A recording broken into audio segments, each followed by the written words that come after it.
بسم اللہ الرحمن الرحیم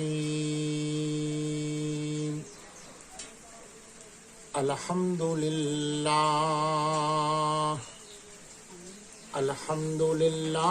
وکفی وسلام علی عباده الذین اصطفی اما بعد فاعوذ باللہ من الشیطان الرجیم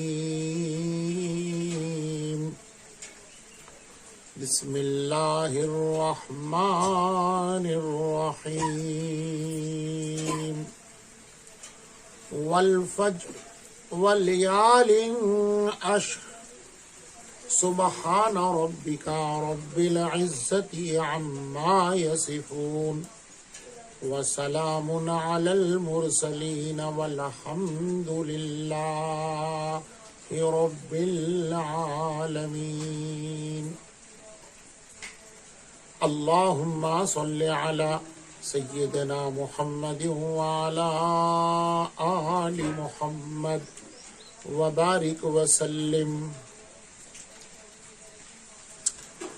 بزرگان محترم، سامعین کرام،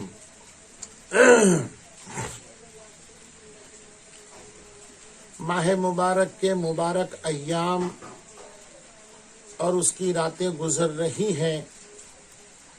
ایسا برگزیدہ دن، ایسا مبارک دن جو شروع سے 8 دنوں تک اپنا سارا کے سارا روح کا مرکب کہیے یا گلدستہ کہیے یا پھولوں کا گچھا کہیے، وہ کل آنے والے دن کے اندر ہم پر برسنے والا ہے۔ اس لیے میں نے چاہا کہ آج بہتر موقع ہے، کل آنے والے مبارک دن کے بارے میں آپ کے سامنے کچھ گفتگو کروں، جس میں پروردگار عالم نے اپنے کریمی کا دریا بہا دیا ہے۔ حدیث مبارکہ میں پیارے آقا صلی اللہ علیہ وسلم نے بیان فرمایا، راوی سیدنا حضرت انس رضی اللہ تعالی عنہ ہیں، اس کے کہتے ہیں عرفے کے دن کا روزہ اتنا مبارک روزہ ہے کہ شروع سے 8 دنوں کا ایک روزہ 1 سال کے روزوں کے برابر درجہ رکھتا ہے، لیکن عرفے کا ایک روزہ 10 سال کے روزوں کے برابر درجہ رکھتا ہے۔ 10 سال کے روزے ایک طرف اور عرفے کے دن کا روزہ ایک طرف، کیا درجہ ہے اس کا اندازہ لگائیے۔ آگے میرے آقا صلی اللہ تعالی علیہ وسلم نے بیان فرمایا، ان گناہ گاروں کے لیے ایک خوشخبری ہے جو گناہوں پر ندامت کے ساتھ خدا کی بارگاہ میں روتے ہیں۔ جو عرفے کا روزہ رکھتے ہیں، وہ اللہ کے بندے یا بندیوں میں سے کوئی ہو، اللہ اپنی رحمتوں سے گزشتہ 1 برس کے گناہ اور آئندہ آنے والے برس کے گناہوں کا کفارہ ہو جاتا ہے۔ 2 برس کے گناہوں کا کفارہ ہو جاتا ہے۔ یہ عرفے کے دن کے 1 روزے کی فضیلت ہے، یاد رکھیے۔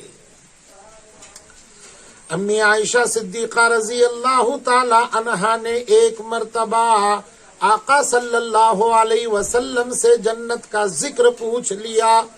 پیارے آقا صلی اللہ علیہ وسلم نے بیان فرمایا، جنت کے اندر ہر محل یاقوت، زمرجد اور سونے اور چاندی کے اینٹوں سے لگا ہوا ہے، خوبصورت ہے، ہیرے اور موتی ہر محل کے اندر جڑے ہوئے ہیں۔ ایسے خوبصورت اور حسین محل، امی عائشہ کہتی ہیں یا رسول اللہ صلی اللہ علیہ وسلم، ایسے محل کس کو ملیں گے؟ آقا صلی اللہ علیہ وسلم نے فرمایا عائشہ جو بندے اور بندیاں عرفے کا روزہ رکھتی ہیں ان کے لیے اللہ نے یہ خاص محل بنا رکھا ہے۔ یا میرے مولا کیا کریمی کا دریا اللہ نے بہا دیا ہے، ذرا اندازہ تو لگائیے۔ ایک طرف تو 10 سال کے روزوں کا ثواب دیا جا رہا ہے اور ایک طرف تو 2 سال کے گناہوں کا کفارہ، اور موت کے بعد جب جنت میں جائے گا لوگ رشک کریں گے یہ محل کسی پیغمبر یا صحابی کا ہوگا، لیکن آقا صلی اللہ علیہ وسلم کے امتیوں کو، وہ مرد اور عورتوں میں سے جنہوں نے عرفے کا روزہ رکھا، ان کو یہ محل دیا جائے گا۔ آدمی کا ارادہ ہوتا ہے گناہوں سے بچ جاؤں، گناہوں سے معافی مانگوں، اور آئندہ بھی میں گناہوں سے بچنے کا صرف اہتمام کرنا میرے قبضے میں ہے، بچنا میری قدرت میں، کوشش صرف ہے، عنایت خدا کے طرف سے ہے۔ سن لیجئے ایسے ارادہ رکھنے والوں کے لیے خوشخبری ہے۔ فرمایا مدنی کریم صلی اللہ تعالی علیہ وسلم نے، جو کوئی بندہ اور بندی اس عرفے کے دن اپنی آنکھ، اپنی زبان اور اپنے کانوں کو گناہوں سے محفوظ رکھے، غلطیوں سے، خرابیوں سے، اللہ کے ناراضگی سے اپنے آپ کو، اپنی زبان کو، اپنی آنکھوں کو، اپنے کانوں کو بچائے رکھے۔ اللہ کے حبیب نے فرمایا صلی اللہ علیہ وسلم، اس عرفے سے لے کر آئندہ برس کے عرفے تک اللہ اس کے سارے گناہوں کو بخش دے گا۔ یہاں میرے مولا یہ کیسی دریا ہے کریمی کی، اندازہ لگائیے۔ ہر گھڑی دینے کو میں تیار ہوں، جو نہ لے اس سے میں بیزار ہوں۔ پروردگار ہی اپنے فضل سے میرے آقا صلی اللہ علیہ وسلم کے صدقے طفیل ہم تماموں کو ان فضیلتوں کو لوٹنے کی توفیق عطا فرمائی۔ ایک آخری جملہ اور ٹکڑا بول کر کے اپنی بات کو سمیٹتا ہوں۔ ارے کتنا مبارک دن ہے عرفہ۔ راوی سیدنا حضرت عمر ہے اس کے، کہتے ہیں میرے آقا صلی اللہ علیہ وسلم نے بیان فرمایا، عرفے کے دن جو بندہ اور بندی ایسی ہو کہ جس کے دل میں ذرہ برابر ایمان کی چنگاری ہوگی، اللہ اکبر، سوچیے ایمان کی قدر و قیمت کیا ہے۔ آقا فرما رہے ہیں صرف عرفے کا دن، صبح اس کی ایسی گزرے، دن ایسا اس کا گزر جائے کہ اس کے دل میں اللہ کی توحید، اس کے عقیدے اور اس کے یکتائی کا یقین موجود ہو، اس کے حبیب، اس کے محبوب، ہم سب کے آقا صلی اللہ علیہ وسلم کو آخری رسول، سچا رسول ہم تسلیم کریں، تو آقا کہتے ہیں صلی اللہ علیہ وسلم، اللہ اسی بنیاد پر، اسی ایمان کی چنگاری اور قطرے پر اس کی مغفرت فرما دیں گے۔ صحابہ کو رشک آ گیا، کسی نے پوچھ لیا یا رسول اللہ صلی اللہ علیہ وسلم، کیا یہ فضیلت صرف عرفے کے روزہ رکھنے والوں کے بارے میں؟ آقا صلی اللہ علیہ وسلم نے فرمایا نہیں، یہ روزہ رکھنے والوں کے لیے بھی ہے اور غیر روزے دار کے لیے بھی ہے۔ یہ فضیلت ایمان کے ساتھ اس عرفے کے دن کی برکات کے اندر اللہ نے اپنے رحم و کرم کا دریا بہایا ہے۔ اس کے قطروں سے جو بھی نہائے گا، اس کے قطروں کو جو بھی چھوئے گا، اس کے دن کے اندر جو ایمان کے ساتھ گزارے گا، اللہ اس کی مغفرت فرما دیں گے۔ یا میرے مولا، اللہ ایسے دن ہزاروں ہمارے زندگی میں تو اپنے فضل میرے آقا علیہ السلام کے صدقے میں ہم تماموں کو، ساری امت کو نصیب فرما۔ کب ہے جی یہ؟ آج 8 ذی الحجہ ہے بروز پیر. کل آنے والا دن منگل کا ہمارے لیے یعنی غیر حرم حج کو جانے کے علاوہ مکہ اور مدینے کے علاوہ تمام ہم اجمی لوگوں کے لیے ہندوستانی ملکیوں کے لیے ان کے علاوہ یہ ہمارے لیے کل آنے والا منگل کا دن عرفہ ہے. عرفہ 9 تاریخ ذی الحجہ کی. اور ان لوگوں کے لیے تو عرفہ پیر کو ہو گیا, آج ان کی عید ہے. بہرحال وہ بحث مجھے نہیں کرنی, یہ میں آپ کو یہ کہہ رہا ہوں کل منگل کو ان کی عید ہے اور بدھ کو ہماری عید ہوگی انشاءاللہ. مجھے ایک بات تو یہ عرفے کے تعلق سے بولنی تھی, اور اسی کے ساتھ کل ایک بہت بڑا ذکر, بہت بڑا وظیفہ. مناسک حج کتنے پیارے ایام ہیں.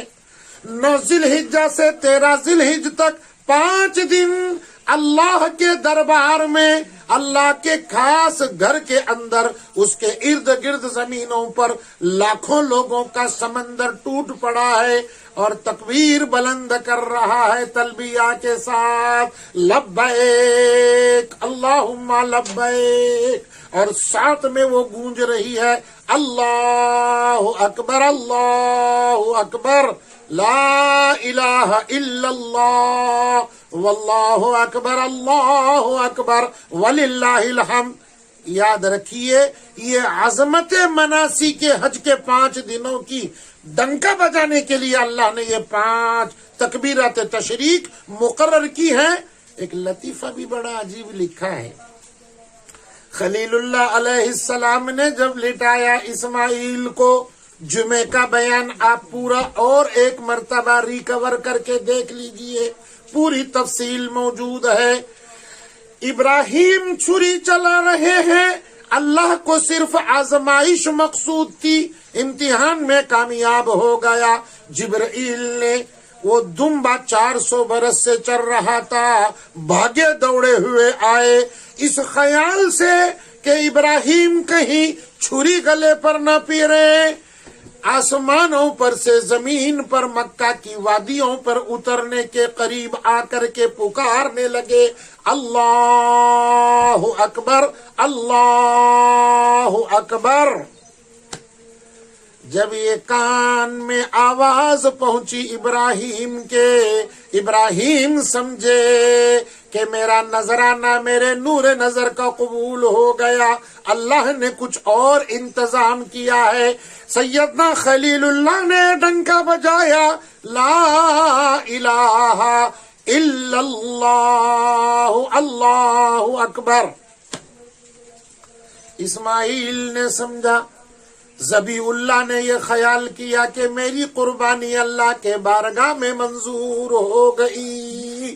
اللہ نے جنتی مینڈھا بھیج دیا ہے, اللہ اکبر وللہ الحمد. فتح القدیر علامہ شامی رحمت اللہ علیہ نے اس واقعے کو نقل کیا ہے, پیارا سا لطیفہ ہے. تب سے یہ تکبیرات تشریق امت کے اندر انشاءاللہ قیامت تک زندہ رہے گی. یہ تکبیرات ہم کو یاد رکھیے, یہ تکبیرات ہم کو سارے امتیوں کو, ایمان والے بندے بندیوں پر جو عاقل ہیں, بالغ ہیں, مسلمان ہیں, ہر فرض نماز کے بعد وہ مرد ہو کے عورت, وہ مرد ہو کے عورت, مقیم ہو کے مسافر, مقتدی ہو کے مسبوق ہو یا مفرد ہو, ہر ایک پر ہر فرض نماز کے بعد ایک مرتبہ بلند آواز سے کہنا واجب ہے. واجب تکبیرات تشریق یہ واجب ہے ہر فرض نماز کے بعد. جو آدمی ایسا ہے کہ جماعت کی نماز کے ساتھ نماز پڑھ چکا ہے, اس کی ایک آدھی رکعت رہ گئی ہے اور وہ رکعت لوٹاتا ہے, تو پھر وہ آہستہ پڑھے اس خیال سے کہ دوسرے نمازیوں کے اندر خلل پیدا نہ ہو. تیسرا نمبر یاد رکھیے, یہ تکبیرات تشریق نماز کے بعد فوراً کہنی چاہیے. اگر نماز کے بعد اس نے کوئی کلمہ دنیا کا کہہ دیا، زبان سے کوئی دوسری بات نکالی، تو پھر یہ تکبیرات ساقط ہو گئی، ختم ہو گئی، اب کہنے کا کچھ فائدہ نہیں رہا۔ یہ تکبیرات کے لیے شرط ہے کہ سلام پھرنے کے فوراً بات کہی جائے۔ اگر کسی نے اپنا وضو توڑ دیا، برداشت نہیں ہو رہا تھا اس کو، کسی عذر سے توڑ دیا، تو پھر یہ وضو توڑنے کی وجہ سے بھی وہ تکبیرات ساقط ہو گئیں، اب کہنا نہ کہنا برابر رہا۔ اور خود بخود کس کا وضو ٹوٹ جائے تو اس کے لیے فقہا نے لکھا ہے کہ وہ تکبیرات کہہ لے، انشاءاللہ اس کو ثواب مل کر رہے گا۔ ایک قانون یہ بھی ہے، تکبیرات کہنے کے لیے سلام پھیرنے کے بعد اگر کسی نے تکبیرات کہنے کے پہلے اپنا سینہ پھیر لیا قبلہ جانب سے تو بھی یہ تکبیرات ختم ہو گئیں، اور اگر کوئی مسجد کے باہر نکلا تو اس کا وقت ہی ختم ہو گیا۔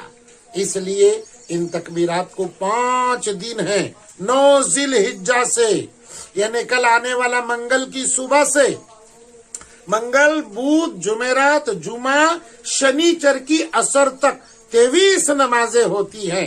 ہر نماز کے بعد 1 مرتبہ بلند آواز سے کہنا یہ واجب ہے، 3 مرتبہ کہنا یہ جائز تو ہے، لیکن اس کو سنت سمجھ کر کے نہیں کہنا چاہیے، بلکہ ذکر سمجھ کر کے 3 مرتبہ کہہ سکتا ہے۔ یہ تکبیرات تشریق اور کل کا روزہ یہ آنے والے دنوں کے تعلق سے یہ پروردگار کے جنت کے خوشبوؤں کی ایک مہک تھی جو میں نے آپ پر چھڑک دی۔ عمل کرنا میرا اور آپ کا کام ہے۔ پروردگار عالم سے میں دعا کرتا ہوں، اللہ انہی مبارک ایام کے صدقے میں، راتوں کے طفیل میں، ذی الحج کی برکت سے، عید الاضحیٰ کی برکت سے ہم تماموں کو ایسی دولتیں لوٹنے کی توفیق عطا فرما۔